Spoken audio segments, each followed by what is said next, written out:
Selamat sore semua. Walaupun kita cuma jumlah sedikit ya harinya, kita tidak mengurangi semangat kita tentunya untuk bersekutu bersama-sama ya. Hari ini kita akan membahas tentang Kristen progresif. Semua udah pernah dengar tentu ya? Udah ya? Karena beberapa waktu cukup viral gitu ya, ketika seseorang mengaku dirinya sebagai seorang pendeta yang sebagai orang Kristen yang progresif gitu ya. Tapi karena begitu viralnya, sampai dia sendiri tidak menyangka banyak hujatan yang diterima, akhirnya dia melepaskan kependetaannya ya.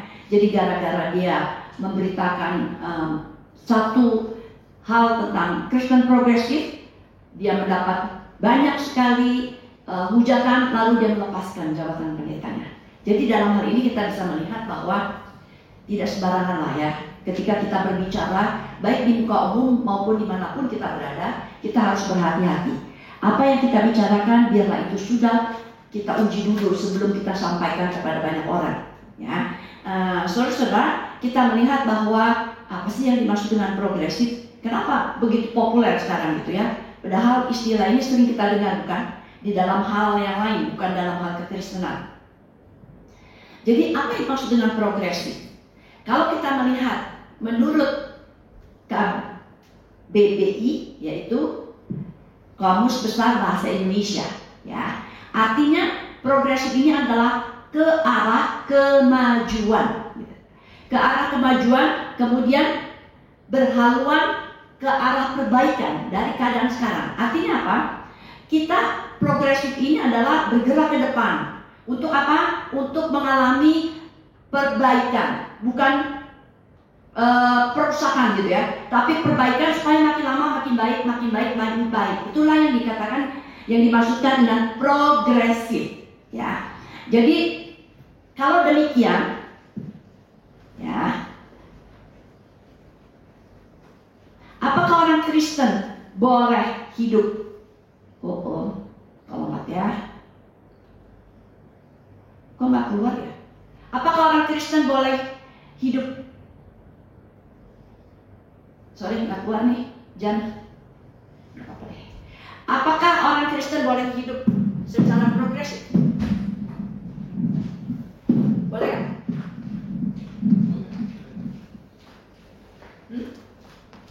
Halo, ada orang nggak di sini? Boleh. Boleh? Ada yang bilang tidak di sini? Apakah orang Kristen boleh hidup progresif? Boleh. Ada yang bilang tidak? Harus ya. Lalu apa sih yang dimaksud kalau gitu dengan perbedaan dengan hidup progresif dan Kristen progresif? Orang Kristen boleh hidup progresif, bahkan harus hidup progresif. Artinya kita lihat ada kemajuan dari hari ini, besok, lusa ada kemajuan. Kemajuan yang positif tentunya, bukan yang negatif. Makin lama makin rusak, enggak ya. Tapi perubahan mengarah kebaikan, progresif itu. Nah, saudara-saudara, kalau demikian, coba kita lihat sekarang di dalam kehidupan kita bergereja, bermasyarakat, gitu ya.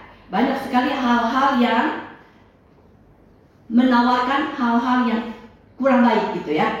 Nah, di dalam firman Tuhan dikatakan 1 Timotius 4 ayat 16, awasilah dirimu sendiri dan awasilah ajaranmu. Awasilah dirimu sendiri dan awasilah ajaranmu. Bertekunlah dalam semuanya itu, karena dengan berbuat demikian engkau akan menyelamatkan dirimu dan semua orang yang mendengar engkau. Yang pertama-tama di sini kita lihat adalah awasilah dirimu sendiri. Apa yang kita awasi?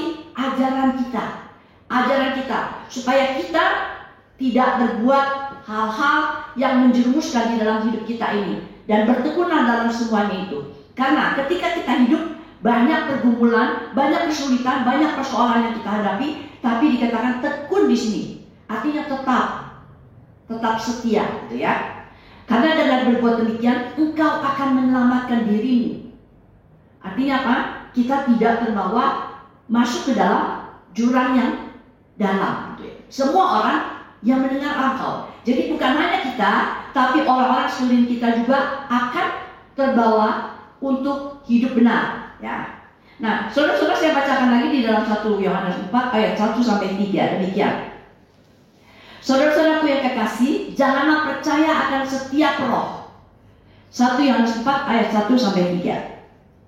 Saudara-saudaraku yang kekasih, janganlah percaya akan setiap roh, tetapi ujilah roh-roh itu apakah mereka berasal dari Allah. Sebab banyak nabi-nabi palsu yang telah muncul dan pergi ke seluruh dunia. Demikianlah kita mengenal roh Allah. Setiap roh yang mengaku bahwa Yesus Kristus telah datang sebagai manusia berasal dari Allah. Dan setiap roh yang tidak mengaku Yesus tidak berasal dari Allah. Roh itu adalah roh anti-Kristus. Dan tentang dia telah kamu dengar bahwa ia akan datang, dan sekarang ini ia sudah ada di dalam dunia. Jadi dikatakan jangan percaya kepada setiap roh. Walaupun dia mengatakan bahwa ini adalah roh Tuhan gitu ya. Tapi Tuhan katakan ujilah setiap roh. Karena kita tahu setiap roh yang mengaku Kristus, yang tidak mengaku Kristus tidak berasal dari Allah. Jadi itu salah satu ciri yang kita harus kenali gitu ya.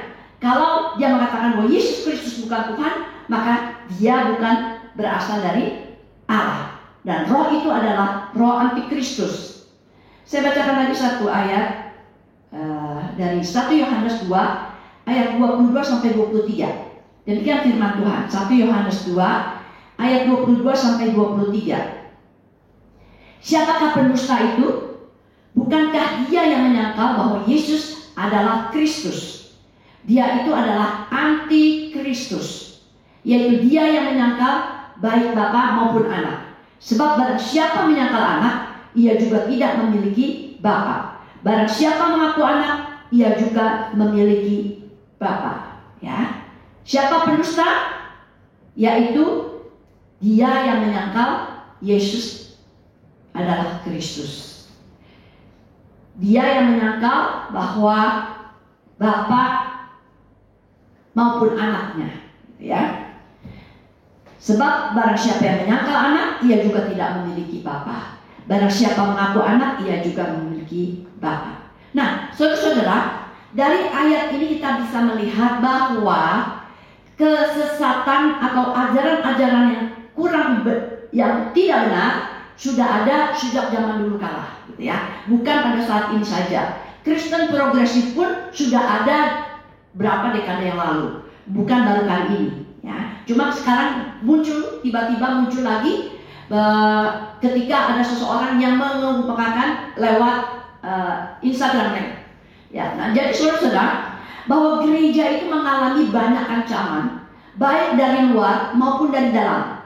Ancaman dari luar yaitu adalah penistaan, ya, yang banyak dialami pada waktu awal-awal gereja mula-mula. Para pemimpin-pemimpin agama mengalami pembunuhan, gitu ya, dibunuh, perusakan, pembakaran, dan lain sebagainya. Itu adalah ancaman musuh yang dari luar. Tetapi kita juga, gereja juga mengalami ancaman dari dalam, yaitu lewat apa? Ajaran-ajaran seperti musuh dalam selimut, tidak kelihatan, ya, tetap memakai nama Kristen, tetap membaca firman Tuhan, tapi dia melencengkan arti dari kebenaran firman Tuhan. Nah, ajaran-ajaran doktrin yang menyesatkan ini ada di dalam gereja itu sendiri, ya. Lewat siapa? Lewat hamba-hamba Tuhan, lewat para pengurus, lewat aktivis yang menyebarkan berita-berita yang menyesatkan. Jadi memang ajaran-ajaran yang sesat ini sudah ada sejak gereja mula-mula. Jadi usianya cukup tua, gitu ya, sama tuanya dengan gereja mula-mula. Mula-mula sudah harus bergumul dan memperingatkan para jemaat untuk berhati-hati terhadap ajaran sesat. Kalau kita melihat dari mana akarnya Kristen progresif ini, yang pertama, ya, kekristenan progresif ini asalnya adalah dari teologi liberalisme. Ketika teologi liberal ini dikumandangkan, mereka ini adalah orang-orang yang mengakui bahwa rasio ini adalah otoritas yang tertinggi. Kalau tidak masuk akal, maka dia tidak mau terima. Ya, apapun Alkitab, firman Tuhan yang menurut akal tidak masuk akal, lalu dia buang, gitu ya. Dia buang dan dia memang anggap paling tinggi adalah rasionya. Nah, ini adalah tipe-tipe orang liberal. Kemudian dari liberal ini berkembang kepada postmodernisme. Ya.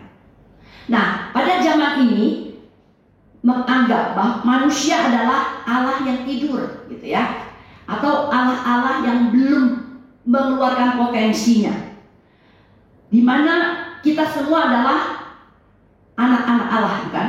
Nah, betul nggak kita anak-anak Allah? Betul ya. Jadi kelihatan betul anak-anak Allah. Lalu dia katakan, kalau kita ini anak-anak Allah, kalau kita dulu sebagai anak-anak manusia, makin lama makin gede dong, makin dewasa kan, sudah menjadi manusia remaja, manusia dewasa, manusia dewasa lanjut, gitu ya. Nah, demikian juga dengan kita, gitu ya, secara rohani. Kalau kita dulu anak-anak Allah, maka kita sekarang lama-kelamaan bisa menjadi Allah. Nah, ini ajarannya ya. Jadi mereka menganggap semua alam, semua manusia bisa menjadi Allah. Nah, pengalaman juga menjadi satu bagian yang dianggap menjadi kebenaran. Artinya, ketika saya bertobat, misalnya ya, saya bertobat waktu itu, lalu saya mendapatkan bahasa roh terlebih dahulu. Lalu dia menganggap itu satu kebenaran. Setiap orang yang mau bertobat harus berbahasa roh. Nah, jadi pengalaman dianggap menjadi kebenaran. Ini postmodernisme ya. Jadi kita lihat yang pertama berdasarkan akal, lalu bergeser berdasarkan pengalaman yang utama. Kemudian salah satu yang kita kenal sekarang, yang kita bicarakan, yaitu Kristen progresif. Nah, dalam Kristen progresif ini ciri-ciri yang paling utama adalah mereka ini relativisme. Artinya semua relatif, tidak ada yang mutlak. Begitu juga firman Tuhan, tidak ada yang mutlak, relatif, tergantung menurut kamu benar atau tidak. Mungkin menurut kamu benar, tapi menurut saya tidak benar, maka itu relatif. Ya, jadi sekarang kita bisa lihat bahwa perkembangannya, pergeseran sedikit demi sedikit yang tetap akhirnya menyelewengkan kebenaran firman Tuhan. Lalu kita melihat siapa sih sasaran daripada Kristen progresif ini? Nah, ternyata adalah generasi muda, anak-anak muda yang tidak memiliki dasar yang kuat. Kenapa mereka sasarannya anak-anak muda? Karena kita tahu ya bahwa generasi sekarang generasi Z, generasi Alpha gitu ya, yang disebut dengan generasi strawberry, artinya orang yang rapuh gitu, tidak punya dasar yang kuat, sehingga generasi yang seperti ini akan mudah sekali terombang-ambing, dipengaruhi oleh ajaran-ajaran yang berkembang gitu ya.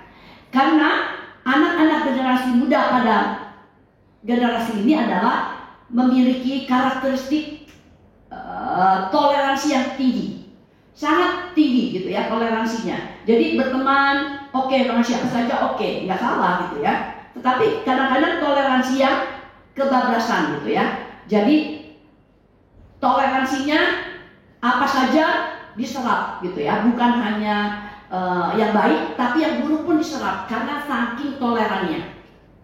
Dan mereka juga lebih mengarah kepada pluralisme. Jadi semua agama sama saja buat mereka.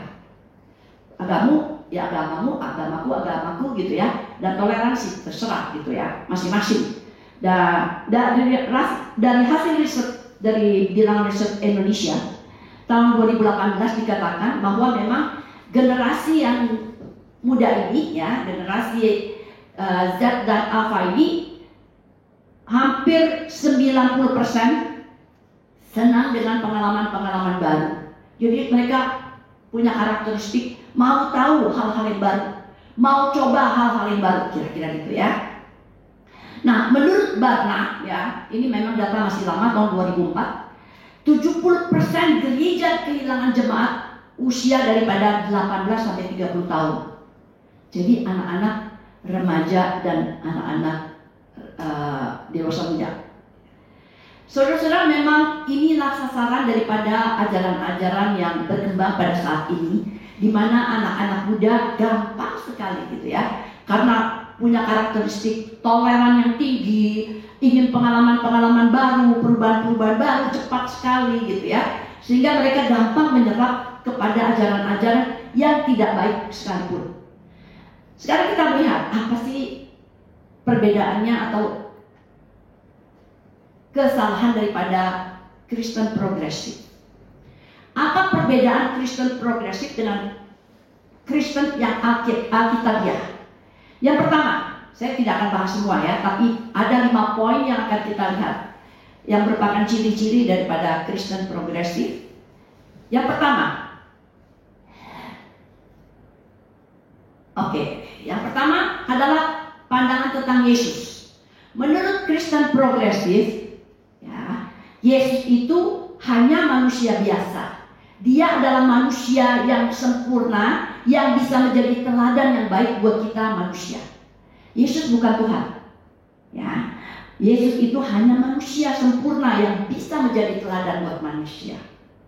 Kemudian yang berikut, Yesus itu bukan Allah, Yesus itu bukan Tuhan, tapi para pengikutnya saja yang menganggap atau meninggikan bahwa Yesus itu adalah Tuhan. Dan yang berikut adalah, kalau Yesus itu bukan Tuhan, maka kebangkitannya pun hanya bersifat semangat saja. Jadi kebangkitannya bukan bersifat sejarah yang real, yang nyata, bukan. Bagaimana dengan Alkitab? Apa yang Alkitab katakan tentang Yesus? Ya, Yesus adalah Allah. Di dalam Yohanes 1 ayat 1 dikatakan, pada mulanya adalah firman. Firman itu bersama-sama dengan Allah, dan firman itu adalah Allah. Jadi jelas di sini, siapa itu firman? Siapa itu firman? Siapa firman? Siapa firman? Si firman tetangga saya ada namanya Firman. Firman itu adalah bersama-sama dengan Allah, dan firman itu adalah Allah. Siapa yang dimaksud dengan firman Yohanes 1 ayat 1 ini? Ya? Apa? Yesus. Ya, betul ya. Yesus. Jadi di dalam Yohanes 1 ayat 1 ini jelas dikatakan bahwa Yesus itu adalah Allah. Kemudian dikatakan bahwa Yesus berinkarnasi menjadi manusia. Yohanes 1 ayat 14 berkata, firman itu telah menjadi manusia dan diam di antara kita, dan kita telah melihat kemuliaannya, yaitu kemuliaan yang diberikan kepadanya sebagai anak tunggal Bapa, penuh kasih karunia dan kebenaran. Jadi Yesus itu adalah Allah, tapi dia juga manusia. Dia Allah sejati dan dia juga manusia sejati. Kemudian kalau Yesus itu betul-betul manusia, kalau Yesus itu betul-betul Allah, maka Yesus betul-betul mati di atas kayu salib untuk menebus dosa kita. Ya, karena kalau Yesus mati di atas kayu salib dan dikatakan Yesus sungguh-sungguh bangkit pada hari ketiga di dalam Matius 28 ayat 1 sampai 6 ya. Jadi sini kita bisa melihat bahwa Yesus sudah bangkit pada hari ketiga ketika dijumpai oleh para wanita, ya, perempuan-perempuan menghampiri kubur sudah kosong dan ternyata sudah tidak ada Yesus di situ. Apakah Yesus dicuri? Ternyata tidak, karena Yesus menampakkan diri akhirnya pada mereka, pada wanita-wanita itu, dan juga ada beberapa muridnya. Dan Yesus sungguh-sungguh mati dan Yesus sungguh-sungguh bangkit pada hari ketiga.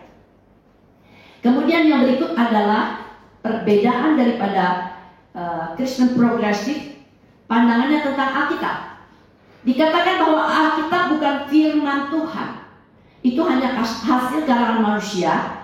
Berarti manusia bisa salah, tulisannya juga bisa salah, dan bersifat relatif.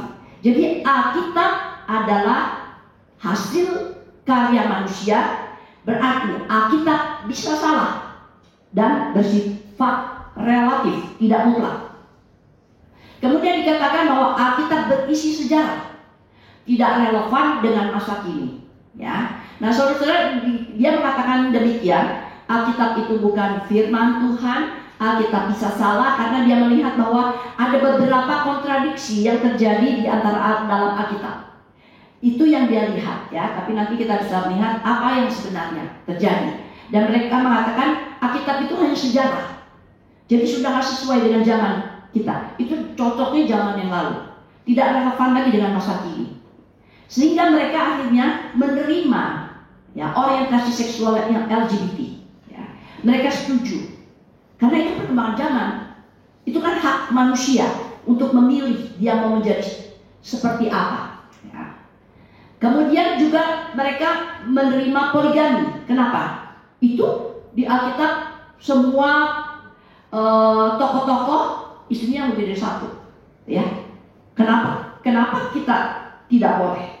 Jadi dia hanya melihat dari satu sisi. Sekarang kita lihat apa yang firman Tuhan katakan.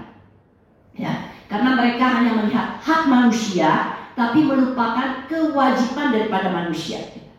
Alkitab mengatakan firman Tuhan adalah ilham, diilhami oleh Allah. Penulisannya betul oleh manusia. Para penulis yang mendapat ilham dari Allah, mendapat inspirasi dari Allah, gitu ya. Jadi kalau Alkitab bisa salah, yang buat siapa? Yang buat siapa? Manusia yang mendapat ilham dari Tuhan. Ya. Jadi sumbernya siapa? Sumbernya Allah. Ya. Kalau Alkitab salah, berarti sumbernya salah dong. Jadi Allah bisa salah? Tidak bisa. Kalau apa? Berdasarkan pernyataan itu bisa. Pernyataan siapa? Yang sebelumnya. Iya. Ada faktanya. Kalau menurut yang Kristen progresif salah gitu ya. Tapi sekarang kita lihat lagi. Kalau ditulis oleh Allah dan dikatakan firman Tuhan itu salah, berarti yang salah Tuhan dong. Kembali lagi konsekuensinya. Kalau gitu Allah bisa salah dong. Nah, Allah bisa salah? Allah bisa salah? Kalau di progresif bisa. Jadi progresif. Bisa. Sekarang kalau menurut firman Tuhan, menurut Alkitab, tidak mungkin, ya. Jadi tidak mungkin karena Alkitab itu ditulis oleh orang-orang yang mendapat ilham dari Allah. Tapi bukan seperti robot penulisnya, gitu ya. Tapi dia mendapat ilham sehingga dia menulis dengan gaya bahasanya masing-masing. Setiap orang berbeda, ya. Kita baca kitab tulisan Paulus akan berbeda dengan tulisannya Matius, Lukas, gitu ya. Kenapa? Karena mereka menulis dengan gaya bahasanya masing-masing, tapi diilhami oleh Tuhan. Jadi tidak didikte kata-katanya, tapi mereka mendapat pencerahan, gitu ya. Dan juga bukan cuma kata-kata yang diilhamkan, tetapi juga mereka mampu melihat kenyataan yang ada yang mereka terima, sehingga mereka dapat menulis dengan bahasa mereka masing-masing. Ya. Kemudian di berikutnya, ya, Alkitab ini berisi ajaran dan historis. Kalau di sampingnya tadi katakan Alkitab itu berisi sejarah, ya, ada Raja Daud, Raja Salomo, gitu ya, Raja berikutnya, gitu ya. Nah sekarang kita lihat, apakah Alkitab hanya berisi sejarah? Hanya berisi sejarah kan? Di Alkitab nggak ada yang lain, semua sejarah. Ada yang lain kan, ya? Ada 10 hukum Tuhan, gitu ya. Tapi tidak melupakan sejarah, ya. Memang di dalam Alkitab ada sejarah, tapi juga ada ajaran yang diberitakan di dalamnya. Jadi untuk itu, kalau cuma sejarah, maka tentu itu tidak relevan karena sejarah zaman dulu. Tapi di dalam Alkitab berisi bukan hanya sejarah, tapi juga ajaran-ajaran.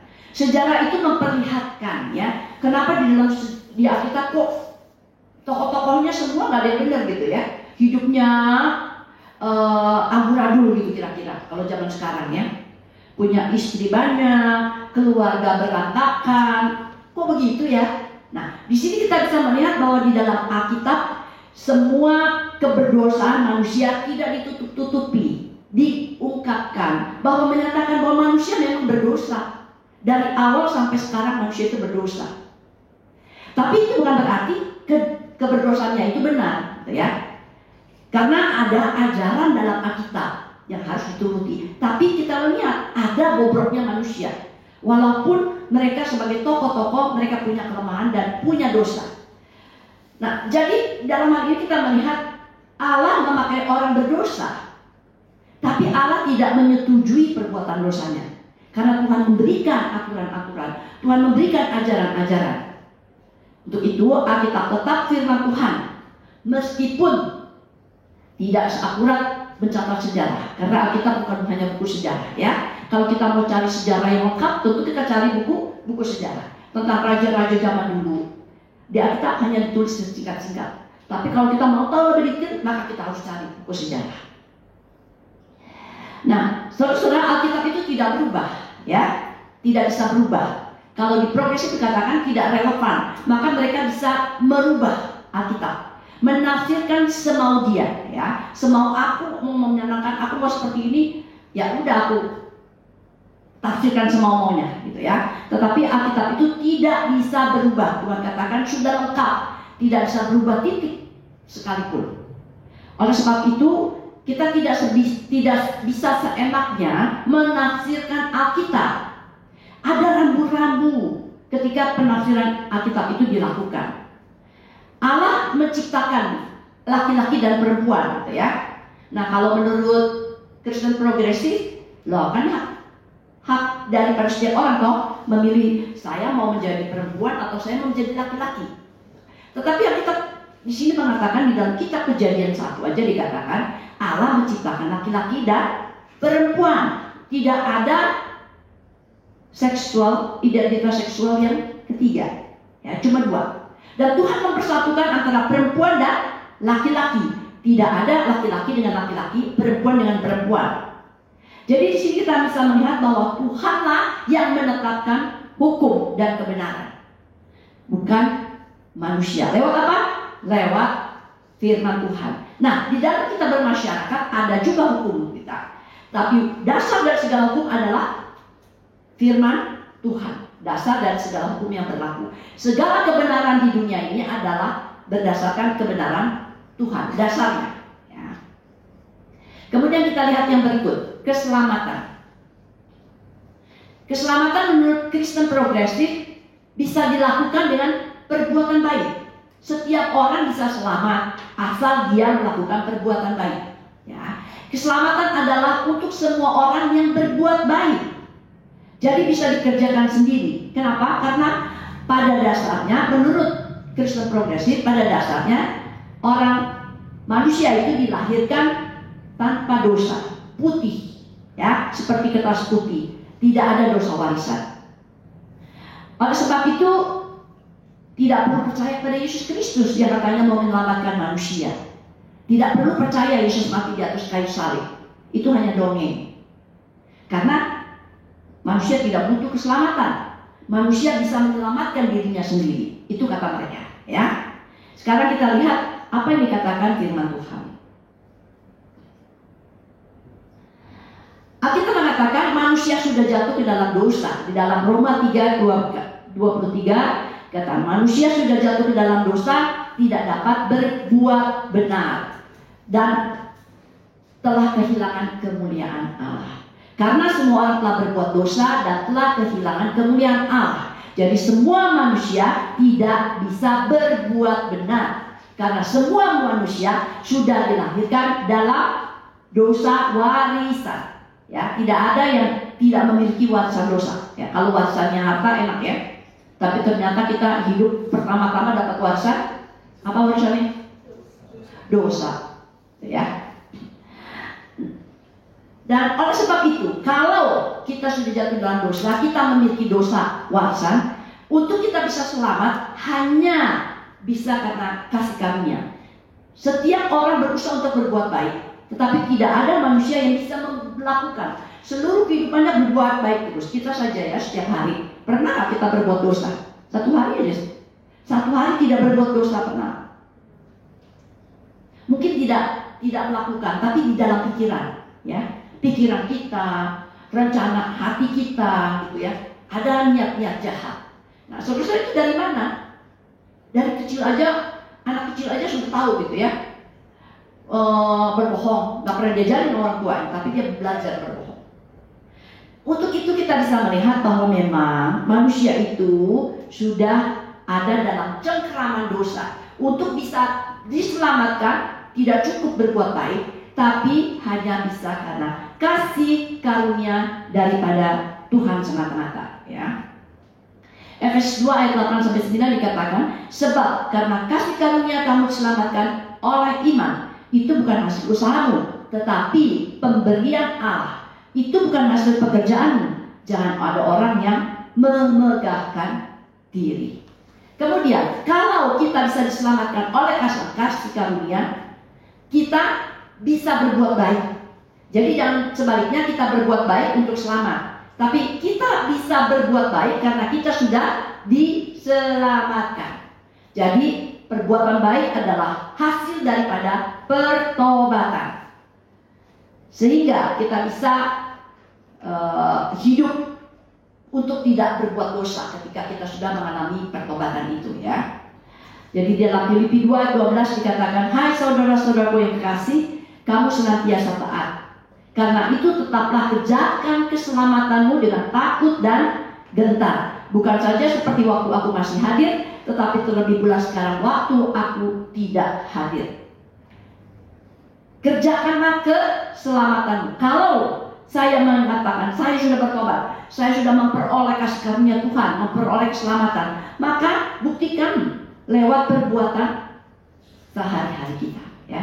Kita ngaku-ngaku udah bertobat, tapi kelakuannya masih saja seperti yang dulu, gitu ya. Tidak ada perubahan.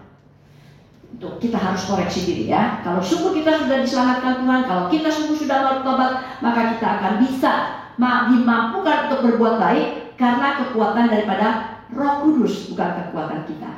Kemudian yang berikut, ya, kita lihat. Hal yang berikut adalah tentang mujizat. Menurut Kristen progresif, mujizat itu tidak masuk akal, ya. Mujizat itu tidak masuk akal. Jadi kalau tidak masuk akal, mereka akan tolak, hanya ambil maknanya. Jadi sini kita bisa melihat bahwa mereka tidak percaya kepada mujizat. Misalnya ketika Yesus berjalan di atas air, ya. Yesus berjalan di atas air, lalu dikatakan itu bukan sungguh-sungguh Yesus berjalan di atas air. Itu Yesus jalan di pinggir danau. Jadi memang dia nggak tenggelam katanya, ya. Tapi kita lihat nanti di dalam penjelasan Alkitab itu, ya, bahwa ketika Yesus berjalan di atas air, siapa yang mau mengikuti dia? Guru, aku juga mau seperti engkau berjalan di atas air. Siapa yang berkata itu? Siapa? Petrus. Ya, akhirnya Petrus gitu, ya. Petrus ngikut belajar berjalan di atas air. Mula-mula dia bisa berjalan di atas air. Lalu ketika dia merasa angin kencang, dia mulai khawatir, mulai takut, akhirnya dia tenggelam, ya. Kalau cuma di tempat cetek, mestinya nggak tenggelam dong, ya. Tapi ternyata dikatakan bahwa hampir tenggelam si Petrus ini.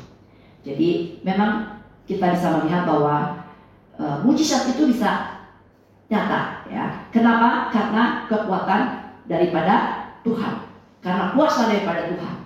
Kemudian di dalam hal ini kita bisa melihat karena mujizat itu tidak masuk akal, maka yang diutamakan adalah rasio. Seperti tadi, ya, rasio dianggap sebagai otoritas tertinggi, lebih daripada iman.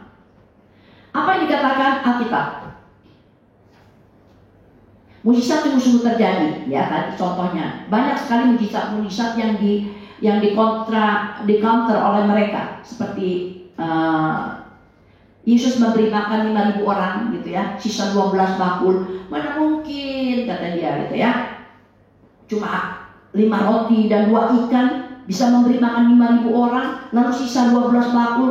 Nggak mungkin. Jadi mereka reka bahwa memang ya orang Yahudi terkenal gitu ya. Terkenal apanya?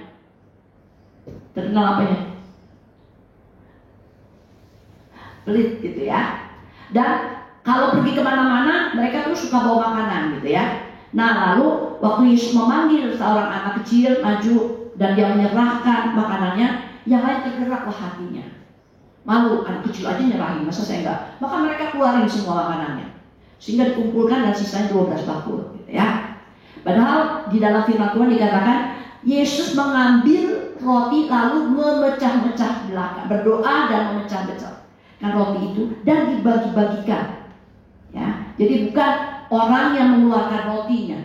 Jadi memang di sini kita bisa melihat kuasa Tuhan tidak terbatas, tidak melampaui akal manusia.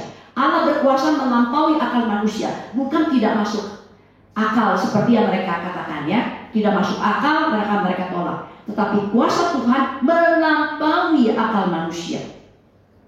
Oleh sebab itu, saudara-saudara, mari kita lihat ya. Bukan cuma itu aja. Yang berikut, neraka. Ya, saya bisa lanjutkan sebentar ya. Neraka menurut Kristen progresif ini tidak ada neraka. Tiap agama mempunyai surga masing-masing. Nah, ya, jadi punya kamarnya masing-masing. Lalu dikatakan Allah itu kasih, tidak mungkin menghukum makhluk ciptaannya. Nah, saudara-saudara, sekarang apa yang dikatakan firman Tuhan? Kita lihat ya. Dikatakan bahwa semua lidah mengakui Yesus Kristus Tuhan.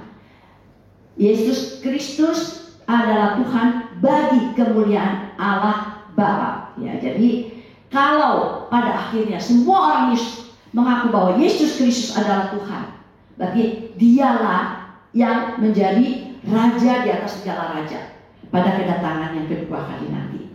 Dan Kristus dikatakan menebus dosa manusia ya.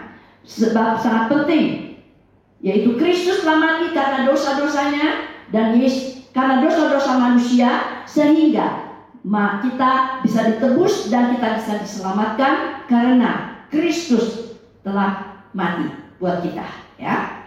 Kemudian yang berikut, Allah itu kasih, betul. Kristen progresif mengatakan Allah itu kasih, betul, nggak salah. Tapi jangan lupa itu masih koma ya. Allah kasih tapi juga dia adil. Allah kasih dan adil. Ya, Roma 6 ayat 23 dikatakan sebab upah dosa ialah maut, tetapi karunia Allah ialah hidup yang kekal dalam Kristus Yesus Tuhan kita. Ya. Setiap dosa ada konsekuensinya, yaitu maut.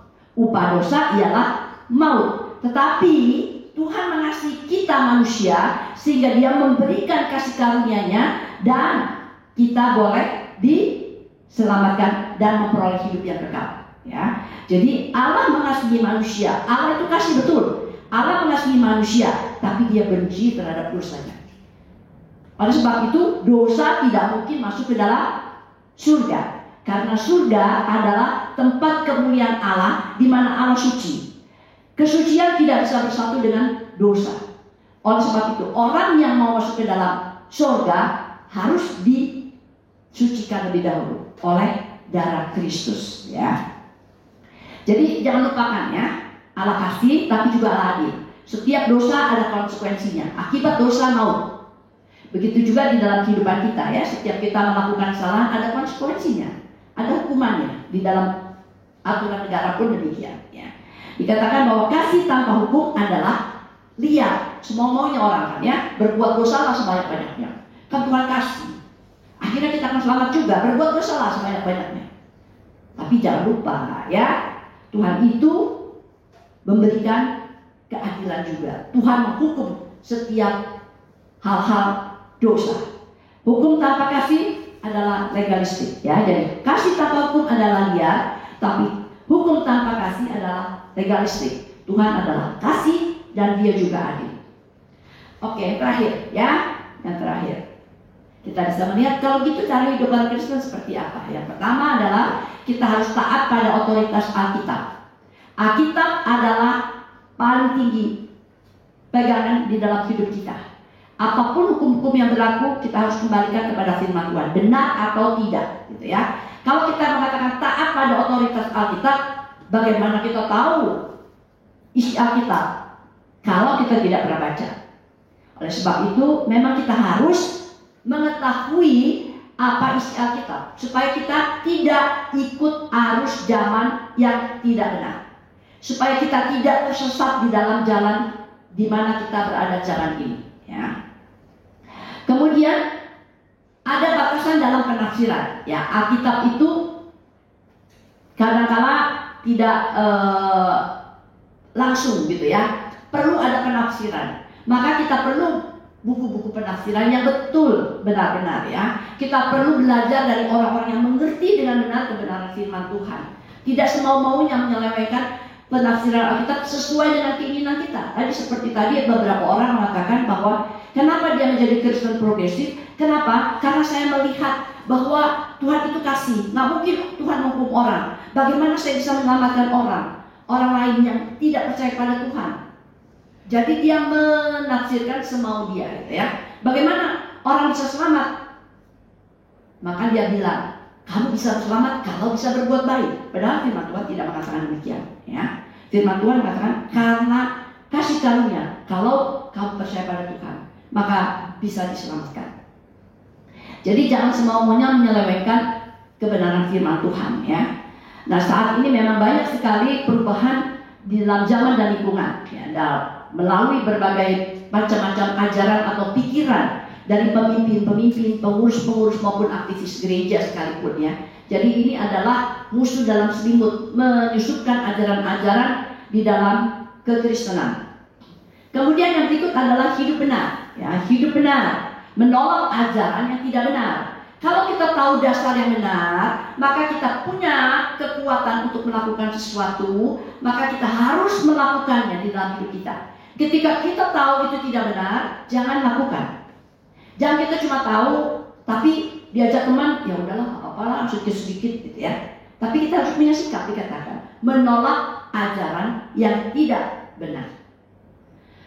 Jadi ini memang perlu keberanian, ya.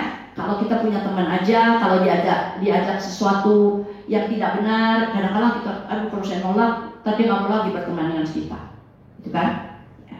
Padahal Tuhan mengajarkan peganglah kebenaran itu, ya. Kamu tidak berteman dengan orang yang mengajarkan kamu ke kejahatan, yang mengajak kamu masuk ke dalam kesesatan, itu lebih baik daripada kamu berteman tapi kamu terjerumus.